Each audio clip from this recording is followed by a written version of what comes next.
So I told everyone to go out and in some way acquire the book Modern Magic, 11 Lessons in the High Magical Arts by Donald Michael Craig. Again, I get no money. He doesn't even know I exist, and I'm sure he would appreciate the patronage. Is there things wrong with this book? Yes, but they're extremely minor, and most of the information that is semi-iffy is in his historical and in his not so important topics that he brings up. The rituals, however, are very important, and he does a very good job in relaying how to do them, and a semi-okay job on explaining why you should do them.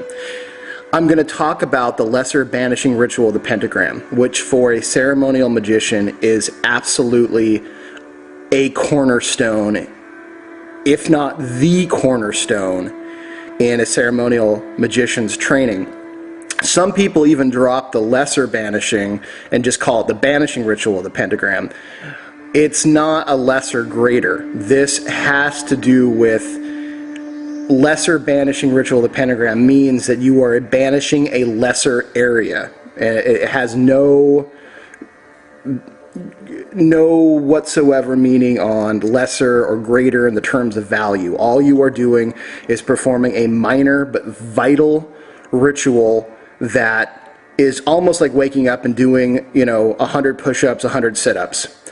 The overall implications and value that you will get from doing this every day goes across the board into terms of your magical strength, in terms of your security, in terms of your astral sight, and in terms of your astral presence. All four and much more, including areas of clairvoyance and clairaudience, including areas of channeling, all open up because you perform this very simple ritual every day. So I'm going to give you key components.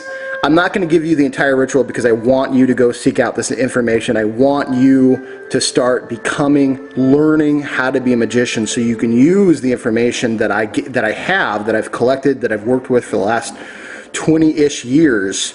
And so you can make this a practical application and plug my stuff in and make it all that much more effective, and really honestly just start taking back the astral world. Give them no room. You can't give any room for the Illuminati or the reptilian agenda to operate. The less room they have, the less footing, the less foundation, the less strength. It's all very simple. So this is one of those rituals that will put you on the launch pad, and something that you'll come back to every single day. The danger of the lesser banishing ritual of the pentagram is the danger of all other rituals, which is this: the moment you start performing magical ritual, you light up the astral plane. It is a gigantic sign that says, I am developing power. I have power. And so it's like this big neon light that everything around you goes, oh, wow, okay, and then is interested in what you're doing. Now, here's the secret. That's happening anyways, okay? You would rather know something's happening than not know, all right? Ignorance is not strength, okay? Regardless of what, a brave new world will tell you, ignorance is not strength. Ignorance is death. So, most people will call and say, but Bearheart, when I do the lesser banishing of the ritual, everything knows I'm around. Well, that's true, but they know you're around anyways. The only other option you have is to be completely so ignorant and so dull, which, you'd fall into most people who go to Walmart, that, it would be like if a tiger walked past a rotting pig corpse of 7 weeks, full of maggots, and a giant monkey took a shit on it. That tiger probably wouldn't want to eat that carrion. However, translated, that carrion, that pile of disgusting, decaying flesh is what most astral bodies of Americans look like, okay? It's not helping you. You're not going to help them, but you're useless. So essentially, they don't have to come get you because there's no point. And you're not a concern, and that's not going to help you anyways, because the state of your astral body reflects deep within the state of your physical body. Do you see what I mean? So you would rather clean yourself up and get tempting, but protect yourself. Okay? So, doll yourself up, get big, get strong, but make sure you have the protections in place so that things can't just come in and start messing with your astral body. The more you are aware of your astral body, the more you can tell when things are happening.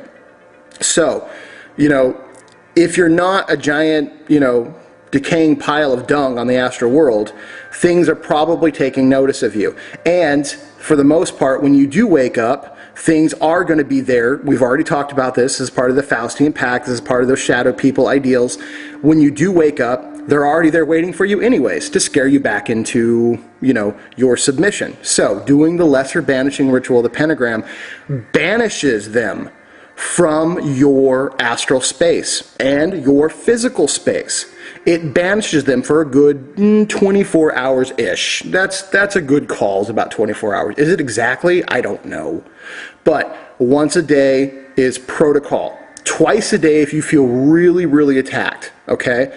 But once a day, I've, only a couple times have I ever done it more than once a day on a regular basis. I do it every time I prepare for a ritual. I do it anyways.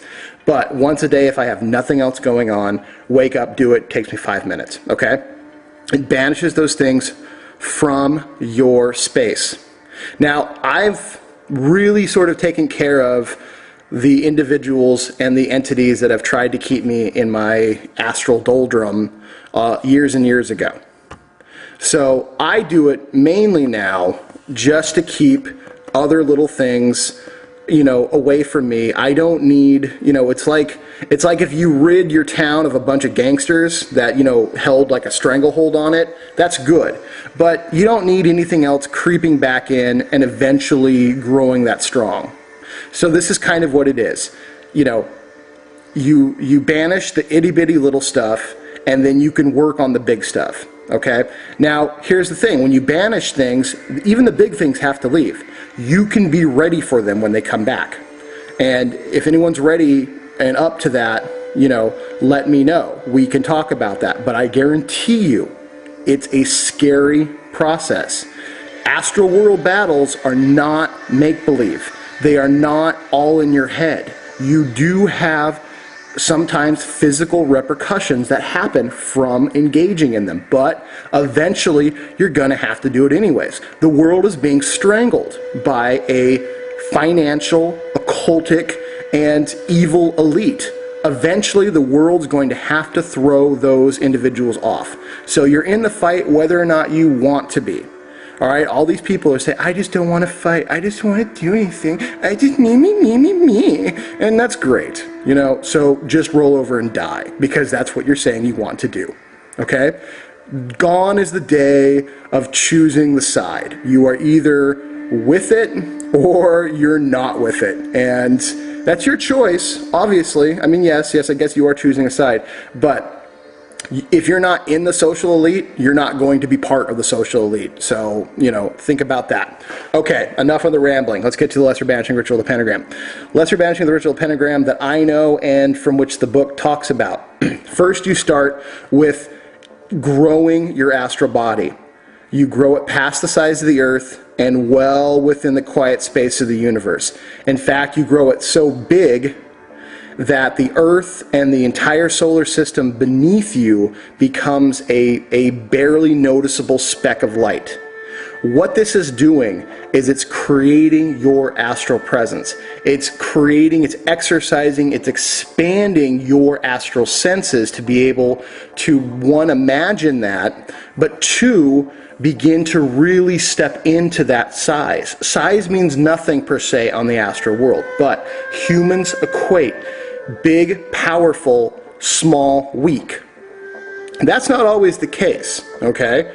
I mean, I know some 120-pound Brazilian Jiu-Jitsu guys that are scary, all right?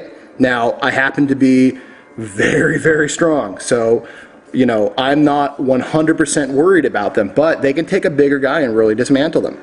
And unfortunately, I know some big guys that are really nothing more than walking marshmallows. So, but in the energetic world of symbolism, big, strong, small, weak, 99% of the time. And in this category, you want to be able to expand your astral awareness to gigantic proportions. This is the exercise. That's why you do that. Now, on a deeper level, what you're doing is you're expanding your astral body to encompass your own spiritual universe. As we always talked about, God within the circle. When you step into the circle, when you create your own miniature universe, you are God. In a way, you are becoming God of that universe. You are placing yourself as the central intersection of that universe. That intersection will run through what you would normally know as your heart center. That is the intersection. So, that is why you expand yourself to that size. And there's a very quiet stillness that comes from being that big, being in the center of a gigantic, swirling, silent universe. There's a weird sense of power that comes from that. That's also intended for you to experience and for you to meditate on. When you begin to formulate that brilliant sphere of light above your head, that is your own divine spark, your connection to Prime Creator. Really meditate on that too. That is your personal spark. That is what gives you the right to become God of your own circle. There's a big connection with that, and it's real powerful to understand that not only is that Prime Creator, not only is that, you know, within the Tree of Life Kether above you, but that is your own personal spark. No one else's. No one else sees the same. No one else will see the same. So you realize that you are indeed connected to Prime Creator, and you are growing into your highest potential. Again, this is information that I've never heard released. This is stuff that they talk about in high-level magical orders that I have been asked to join, but these orders are not of your best interest. So I've said no to them, not because I knew what they were about, but this is the same kind of stuff they talk about. So they want them to know that they are connected to a high, powerful divinity, and then want to somehow remove you from that connection. Forge your own connection. That is one of the major ways to do it. Now, the performing of the Kabbalistic cross, that's something that you can do without the rest of the ritual, on a daily basis if you would like to do it as well. This creates balance inside your energetic body. So, if you have been working with Mars a little too much, or you've been working with Netzach or Venus a little bit too much, or whatever, this begins to restore your balance upon the central channel. Humans are born of the middle channel. This is where they operate most comfortably. This is the channel that or the pillar channel that they should really, really develop first. Then you can start working strongly with other Sephirot, strongly with other paths, because your foundations are strong. The middle pillar from the bottom up is Malkuth, is Yesod, which is the lunar current, Tipareth, which is the solar current, and Kether, which is the heavenly Uranus current, which is the current of Prime Creator. Your body, your physical body, your spine is the middle pillar, all right? Your feet are planted within the earth. They touch the kingdom. Your sexuality is within the astral world, which is Yesod. Your heart is the sun, which is Tipareth, which is the center of the universe in both the solar system as well as the Kabbalic solar system. And Kether is the spot above your head which the brain and the mind meet. Very important to have that information. Very important to see your body in line with that Kabbalic tree of life, especially within the lesser banishing ritual, the pentagram, because within the Kabbalic cross, when you do that, you are creating equilibrium. I'll be right back with part 2.